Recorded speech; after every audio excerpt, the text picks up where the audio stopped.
Nama akkam jirtu har'a kan ilaallu wantoota 10 kan maatiin ijoollee isaanii irratti raawwachuu hin qabne kan jedhudha.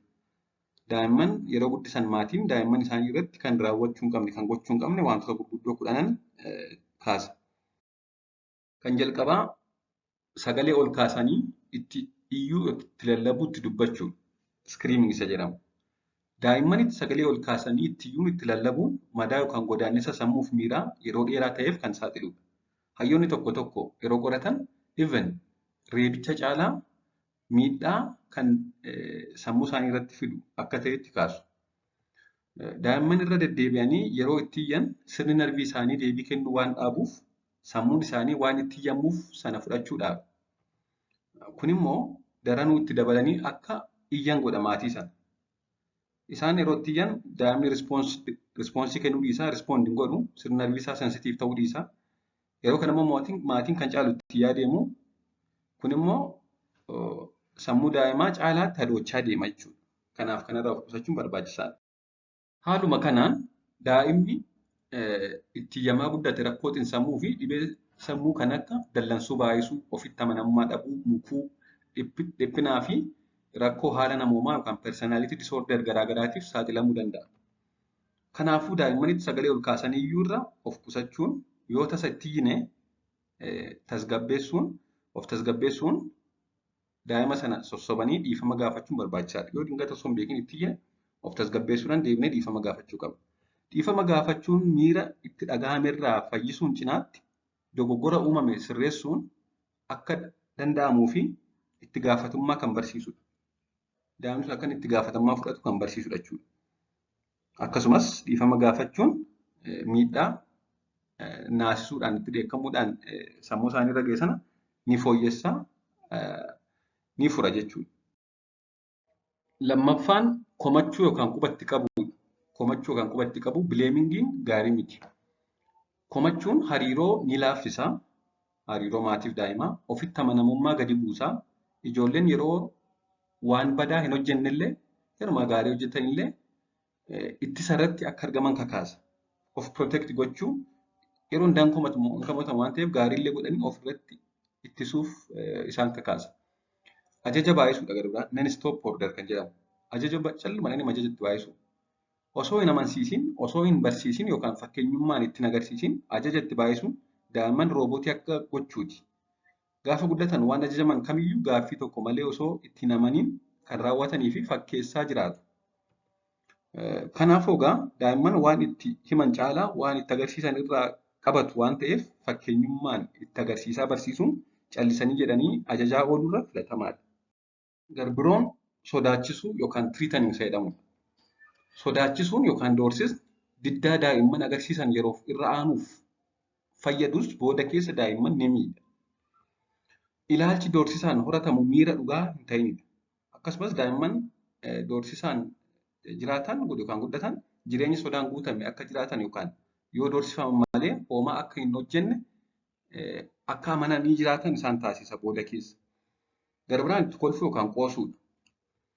Daa'imman itti kolfanii rifachiisuu fi qaanessuun daa'imman sodaa miira of shakkiin guutamee fi ofitti amanamummaa hin qabneen akka guutaman yookaan akka guddatan isaan taasisa.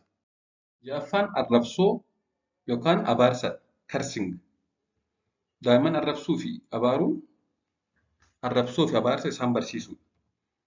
Wanta ittiin isaan arrabsine san dursa haadhaaf abbaa irratti itti aansee miseensa maatii biroo, hiriyoota isaanii fi namoota alaa biroo irratti fayyadamu. Kun immoo ijoollee naamusa hin qabnee fi guddis badii kan isaan taasisuu fi hariiroo namoota waliin qabaatan irratti dhiibbaa uuma. Kanaaf daa'imman arrabsuu fi abaaruun gaarii miti jechuudha. Wal bira qabuu yookaan madaaluu comparing. Daa'imman keessan nama kamiinuu waliin hin madaalinaa, keessattuu obboleeyyan waliin.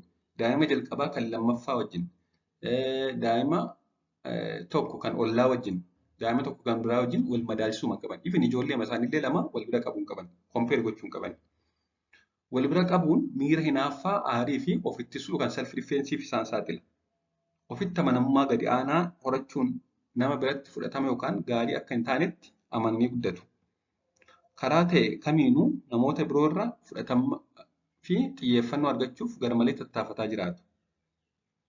Kanaaf wal bira qabuun gaarii miti. Miira hinaaffaa, miira aarii fi miira goccii yookaan akkasumas yoo isaan tuffatamu ta'e immoo ofitti amanamummaa gadaanaa godhatanii akka guddatan isaan taasisa. Kanaaf daa'imman kompeer gochuu hin qaban. Kun hawaasa keessatti baay'inaan mul'ata. Daa'imman mucaan jalqabaa mucaa lammaffaa wal bira qabu kompeer gochuu, mucaan jalqabaa gaariidhaan lammaffaa kun barnootatti gaarii miti akkas akkas jedhanii kompeer gochuun gaarii miti. Inni saddeettaffaan gorsa itti fufinsa qabu yookaan kontiinees adivaayis irraa of qusachuu. Gorsi itti fufinsa qabu jallumaan ijoollee gorsuun gaarii miti. Dandeettiin xiyyeeffannaa daa'immanii daqiiqaa 3 hanga 5 waggaa umurii isaanii kan hin caalledha. Fakkeenyaaf daa'imman umuriin isaanii waggaa 3 ta'e waggaa 3 ta'uu daqiiqaa 5 hanga daqiiqaa 9 hanga 15 caalaa waan tokkotti xiyyeeffachuu hin danda'an. Sa'aatii dheeraaf itti fufinsaan gorsuun akka nuffanii ergaa barbaachisuuf xiyyeeffannoo hin kenne godha. Kanaaf sa'a dheeraa gorsuun gaarii hin qabu. Surumayyuu akka isaan ergaa keessaan fudhanne taasisa jechuudha. Salgaffaan amanuu dhabuu, mistrust. Daa'imman amanuu dhabuu fi yeroo hunda akka isaan waan sirrii ta'e gochuu hin dandeenyetti shakkii itti baay'isuu fi waanuma hunda jala deemanii qulqulleessaa ooluun ofitti amanamummaa isaanii kan miidhuu fi of danda'anii waan tokko murteessuuf akka rakkatan isaan godha. Dabalataanis shakkii kan baay'isanii fi ofittis ta'e namatti amanamummaa guutuu waan hin qabneef hariiroo fi walqunnamtiif toomaa ta'e hin qabaatan. Kanaaf amanamummaa daa'immanitti kennuun yookaan hanga ta'e akka isaan confident ta'an akka isaanitti amannu beeksisuu qabna, itti agarsiisuu qabna jechuudha. Waanuma isaan godhan hunda jala deemnee shakkinee raawwachuu qulqulleessuu hin qabnu. Guddina isaanii boodaa keessatti akka isaan walqunnamtiif toomaa ta'e hin godhanne akka isaan nama namanne ofii isaaniis of hin amanne isaan taasisa waan ta'eef. Kurnaffaa fi inni dhumaan reebuu yookaan dhaanuu beating. Reebichi akkuma qoricha dhukkubbii yeroof dandamachuuf fudhachuudha. Akkuma maastaagashaa yeroo nam tokko dhibee wayii dhukkubsatu maastaagashaa fudhachuun yeroof dhukkubbii sana hir'isa malee dhibee sana hin furu. Rakkoo mucaan sun uumuu irraa yeroodhaaf maatii dandamachiisa malee rakkoo mucaa sana wal'aanu yookaan fayyisu hin danda'u. Daa'imman reebuun yeroof maatiin akka of tasgabbeessan godha. Aarii isaanii ba'anii malee rakkoo mucaa sanaa bu'uurarraa hin sirreessu. Inumayyuu warra malaa fi tasgabbiin amala daa'imman sirreessuuf yaalu caalaa warri ijoollee reebuu amalli ijoollee yeroo yerootti to'annoo isaaniitiin ala ta'aa deema. Akkuma ijoollee keenya reebaa deemneen amalli isaanii to'annoo keenya ala ta'aa deema jechuudha. Warra tasgabbaa'ee daa'imman isaanii sirreessuuf yaalutu irra fooyyee qaba.